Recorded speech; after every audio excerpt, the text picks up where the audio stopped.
Continuando con la unidad 4 del curso de auditoría 1, parte financiera. Esta unidad consta de 4 temas, cuyo primer tema está relacionado a la auditoría a las inversiones, auditoría de inmuebles, maquinaria de equipo, el mismo que trataremos enseguida. Primero, empecemos entendiendo o comprendiendo qué son las inversiones dentro del contexto de la contabilidad. Y posteriormente entenderemos la importancia, la relevancia que tiene para el auditor examinar, determinar el grado de exactitud de las inversiones. La colocación de fondos permanentes y temporales significa que la empresa tiene un objetivo y el objetivo es obtener beneficios que no forman parte de los activos ni de la actividad privada de la empresa o propia de la empresa, sino que son acciones ordinarias de la entidad.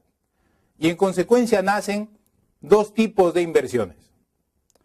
Las inversiones temporales, aquellas cuya adquisición han sido solamente para generar un beneficio y luego venderlas.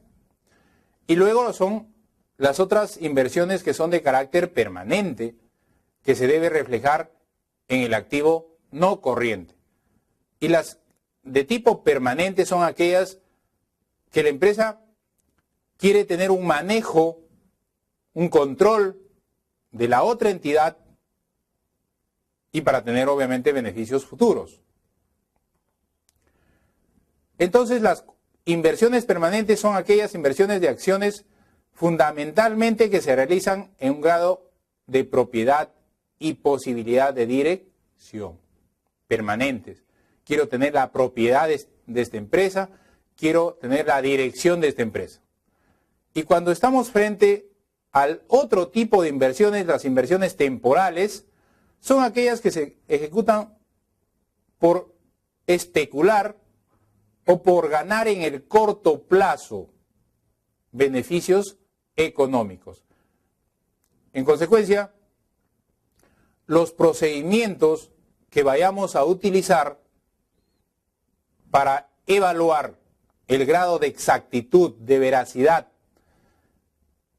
con lo cual se muestran estos valores en los estados financieros será inicialmente efectuar una circularización a las empresas vinculadas, preguntárselas qué grado de participación tiene nuestro cliente, nuestro auditado en tu empresa. Y ellas estarán en condiciones de respondernos cuál es su participación. Lo otro, las inversiones, qué movimiento han tenido en el periodo, es decir, cuántos se han comprado, cuántas participaciones se han comprado y cuántas se han vendido, cuál ha sido el flujo de inversiones. También es importante determinar el tipo de modelo económico que se esté viviendo en el país. Por suerte el nuestro aún no es necesario efectuar los ajustes por inflación que anteriormente por los años 80 se ponían en práctica los estados financieros. Se llamaba ajuste por inflación, el resultado por ajuste a la inflación. Entonces, en caso lo tuviéramos, habría que revisar el tipo de factor utilizado para el ajuste por inflación.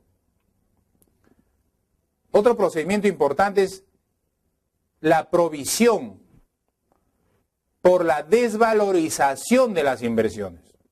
Es decir, las inversiones no necesariamente se tiene un éxito asegurado cuando alguna empresa compra acciones en otra o invierte en otra empresa. También existen riesgos, como es natural en el sector de los negocios, en el ámbito de los negocios. Verificar la correcta evaluación de la provisión por la pérdida del valor de las inversiones. Y finalmente, la evaluación del principio del costo. Las inversiones deberán ser contabilizadas y cuantificadas al costo. ¿Cuánto pagué? Eso debe reflejar el estado financiero. Entonces, tengo objetivos de integridad. Todas las inversiones de la propiedad de la compañía a la fecha del balance han sido registradas en el mayor, o sea, han sido contabilizadas. Principio de integridad básico. Pero ¿cómo verifico, cómo valido este principio, este objetivo? Asegurándome de que todas las inversiones están incluidas en los registros contables. Tomar arqueos de las inversiones. Confirmar con terceros, es decir, con los bancos, para los plazos fijos, custodio de los títulos y todo tipo de acción para verificar si efectivamente son la integridad de las inversiones con la cual cuenta mi empresa que estoy auditando. El otro objetivo es la exactitud. La exactitud está referida a la cuantificación. Las transacciones y los saldos de las inversiones son matemáticamente exactos. No puede haber aproximaciones. Están basados en importes correctamente identificables. Han sido clasificados en sus adecuadas cuentas contables. Es decir, determinar su exactitud contablemente. Pero ¿cómo valido la exactitud? Verificar que los saldos registrados sean matemáticamente correctos, aritméticamente deben ser adecuados y estén basados en montos reales, en montos demostrables. El otro objetivo es la existencia, o sea, que verdaderamente existan esas inversiones. Todas las inversiones registradas existan a la fecha del cierre del balance. Si yo consigno o encuentro consignado una inversión que dejó de ser en el periodo, entonces esa inversión está distorsionada. Entonces, para ello yo debo de evaluar. ¿Cómo evalúo? ¿Qué utilizo? ¿Qué procedimiento? ¿Qué hago? Hago un arqueo de las inversiones. Confirmo vía la documentación sustentatoria y finalmente reviso hechos subsecuentes. O sea, que después de haberse comprado no encuentre yo la transferencia de dichas inversiones. Otro objetivo para evaluar este rubro importante es el corte. ¿A qué fecha están estos mostrados, estas inversiones? Todos los movimientos están registrados en el periodo al que corresponden. Si se compraron o se vendieron en un determinado periodo, en ese periodo deben estar registrados. Verificar el adecuado devengamiento de los intereses al cierre del periodo. Revisar la documentación que ampare la adquisición de los mismos. Otro objetivo más es el objetivo de valuación. Los saldos de inversiones se encuentran correctamente evaluados de acuerdo a las normas contables, obvio, evaluación al costo. Pero ¿cómo lo evalúo? Reviso la evaluación o cotización en el mercado bursátil, en los mercados de similares características de esas acciones. Es decir, tengo que verificar, tengo que dar la correcta valuación del valor correcto.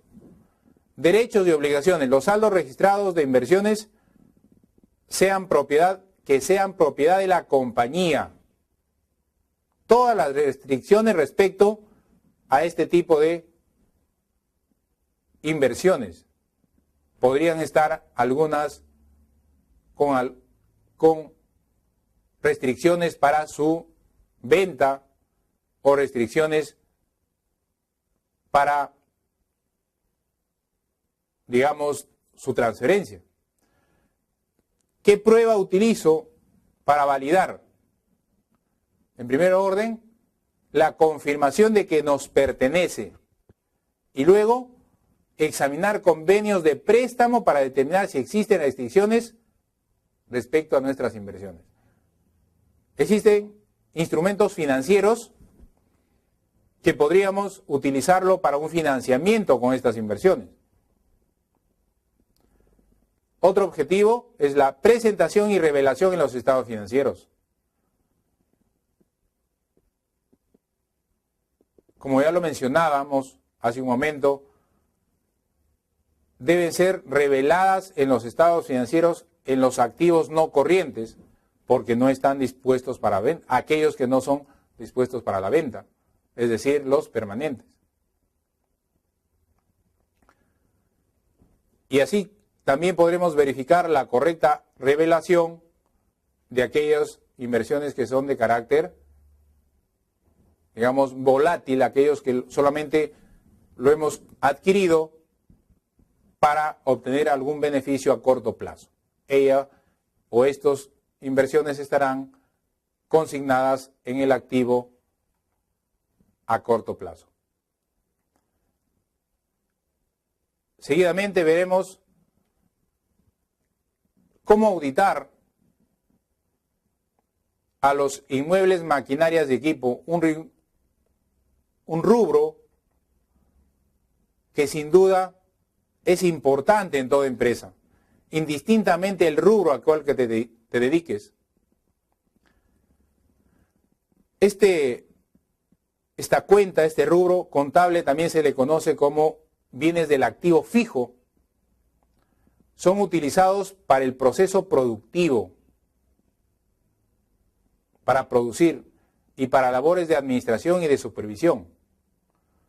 Son bienes tangibles, es decir, se ven, se tocan, y su adquisición denota un propósito de uso.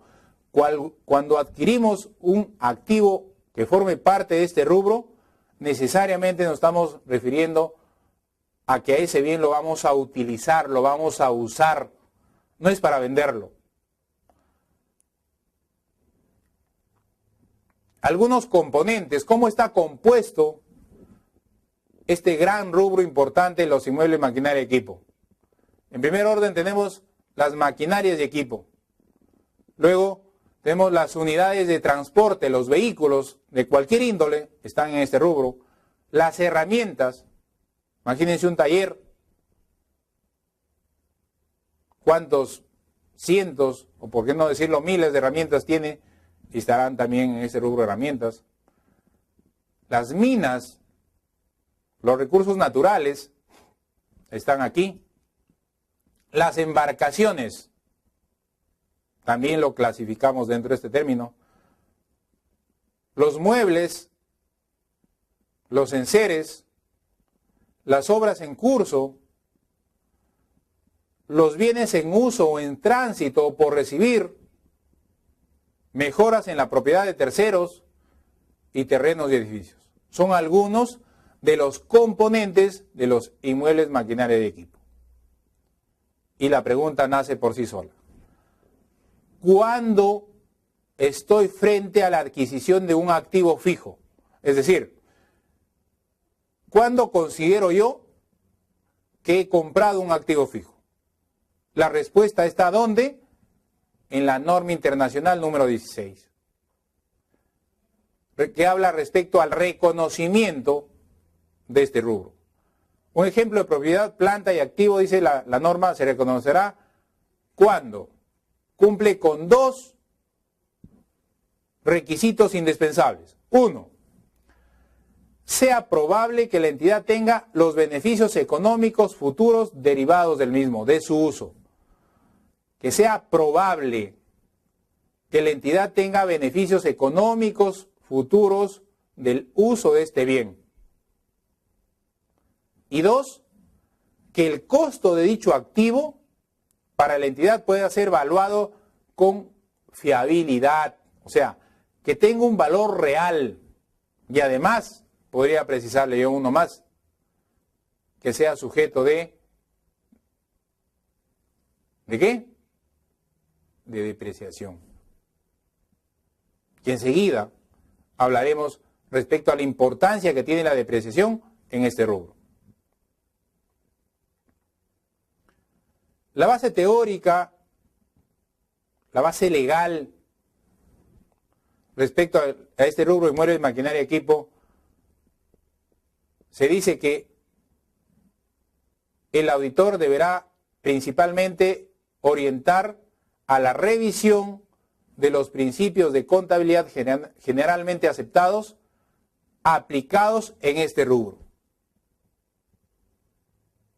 O sea, cada uno de los principios de contabilidad tendré que verificar que se hayan cumplido en cada uno de estos componentes que hemos hablado anteriormente.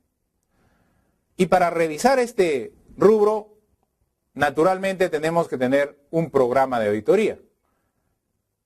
Y en el programa de auditoría encontramos inicialmente los objetivos. Veamos aquí. ¿Cuál es el objetivo establecido? Determinar que se mantengan registros adecuados de la propiedad de los inmuebles, maquinaria y equipo, que permitan tanto la correcta clasificación de los mismos. En cada uno de los componentes que hemos mencionado habrá un determinado registro donde se determine su antigüedad, su fecha de adquisición. Luego, determinar que las bases de la presentación sean razonables. Se refiere que las cifras de cuantificación de este rubro en la presentación en los estados financieros sean razonables. Es decir, otra vez, que los bienes, si bien es cierto, existen físicamente, sean de propiedad de la empresa, que tengan un valor,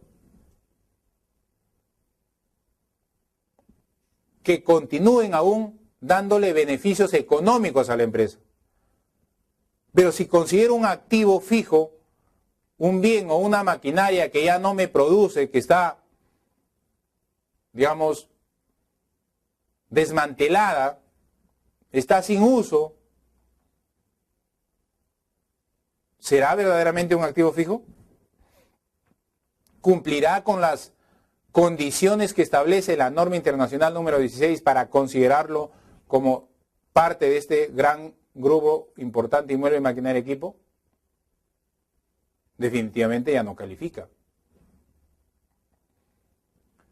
Dentro de los procedimientos debemos de examinar la documentación que nos permita precisar con exactitud el grado de propiedad de esos bienes. Ejemplo, si un vehículo está en la empresa y forma parte de este gran grupo,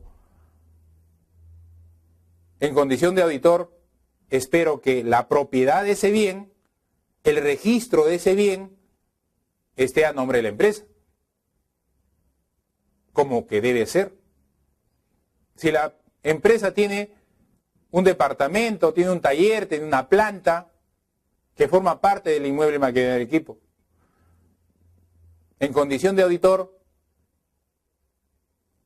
acudiré a los registros públicos a efectos de solicitar una copia literal respecto a la propiedad de ese bien.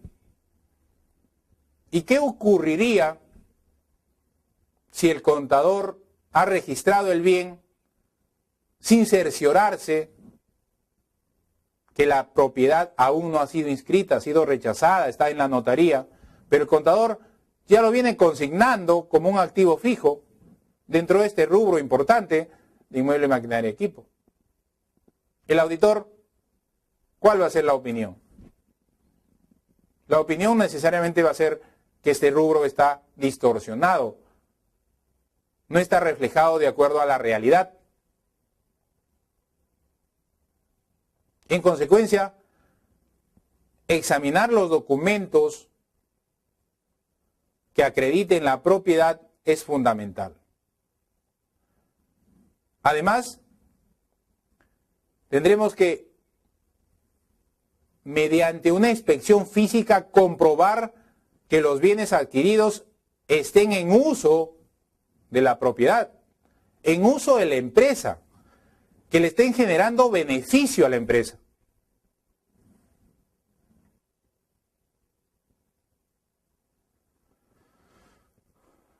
Otro procedimiento es comprobar que la utilidad o pérdida resultante de la venta o del retiro del bien del activo haya sido correctamente registrada.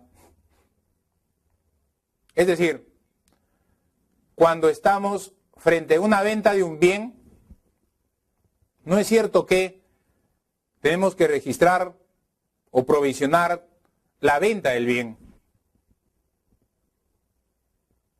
¿Cierto? Un asiento clásico, básico, por la venta del bien. Pero a consecuencia de esa venta del bien, se genera ¿qué? El asiento del retiro contable del bien. El retiro contable del bien, ¿qué significa? El bien no es cierto que está cargado en la cuenta 33, hay que abonarlo a la cuenta 33. Y como contrapartida, ¿qué cuenta vamos a cargar? A su reflejo. ¿Cuál es su reflejo de una cuenta 33? La cuenta 39, depreciación. Hay que cargar a su depreciación de ese activo. Y seguramente que ahí va a nacer una diferencia. Podría ser un ingreso o también podría ser una cuenta de gastos. Y con eso habremos concluido el asiento del retiro del bien. Entonces, es importante que el auditor no solamente verifique la venta del bien, sino que el retiro contable del bien se haya efectuado correctamente. Comprobar si se efectúan recuentos periódicos de este rubro, de los componentes de este rubro. Si se hacen arqueos de estos rubros. Vamos a imaginarnos una empresa de transportes que tiene 500, 800 vehículos de transporte. 1000, 1200. Habrá que hacer una selección para efectos de dar fe de que ese componente está adecuadamente y razonablemente presentado en los estados financieros, en cuanto a su cantidad de bienes y al valor asignado. Entonces, es importante que efectuemos recuentos periódicos de los componentes de estos bienes. Los procedimientos es verificar que las adquisiciones de propiedad de plantas y equipos se hayan realizado al amparo de un presupuesto que esté sustentado por un expediente técnico aprobado, que las adquisiciones de estos componentes no sean producto de la casualidad, revisar los métodos de evaluación y de depreciación aplicables a cada uno de los componentes. Porque tenemos, por el lado del aspecto contable, tasas de depreciación. Pero claro, eso es para el aspecto contable, pero si hablamos del aspecto financiero, estamos hablando de otra realidad. Tener en cuenta si tenemos bienes activos o en este rubro del activo fijo recibidos en donación, cómo han sido contabilizados, cómo han sido registrados, o probablemente están siendo evaluados en forma equívoca. ¿Qué criterios se han utilizado para registrarlos contablemente? Y tal como les mencionaba, ahora vamos a hablar de un aspecto muy importante, la depreciación. Que la depreciación tiene como fin distribuir de una manera sistemática y razonable que el costo del activo en un tiempo determinado en función a la vida útil. Una definición que sin duda está lejos de la tradicional, porque en muchos de los casos escuchamos que entienden que la depreciación es el desgaste por el uso, por la obsolescencia del bien y más nada. Pero ahora tenemos otro concepto más técnico y que debe ser difundido, que la depreciación ya no es sino una manera sistemática y razonable de distribuir el costo del activo fijo durante la vida útil de dicho bien. Y tiene lógica. Ejemplo, si yo adquiero un bien en 100.000 y cuyo bien lo deprecio al 20%, yo estoy asignándole una vida útil o estoy determinando una vida útil de ¿cuántos años? 5. ¿Correcto? Ok. Es decir, en el primer año deprecio 20%. Será 20.000. ¿Y qué hago con ese 20.000? Cargo a una cuenta de gastos, ¿no es cierto? Cargo a una cuenta de gastos, cuenta 68, con abono a la 39, año 1. Ya tengo 20.000 cargado a gasto. Pregunta, ¿ese gasto ha sido producto de una erogación de dinero? No. Estoy recuperando el costo de mi bien vía la imputación de un gasto. En el año 2, cargo al gasto nuevamente 20% más. Estamos hablando de cargar al gasto, cargo a la 68, abono a la 39. ¿Cuánto? 20.000. En el tercer año hago lo mismo, 20.000 más. Cuarto año, 20.000 más. Y quinto año, 20.000 más. Transcurridos los 5 años, ¿no es cierto que he aplicado al gasto el total del costo de mi bien? Y he recuperado vía la imputación del gasto a mis utilidades el costo de mi bien. ¿Y en función de qué? En función de la vida útil del activo que he comprado. Eso es la depreciación. Muy bien. En esta unidad termino diciendo que todo activo fijo se deprecia. Todo intangible se amortiza. Y todo bien explotable o recurso natural se agota. Bien, nos vemos entonces en el siguiente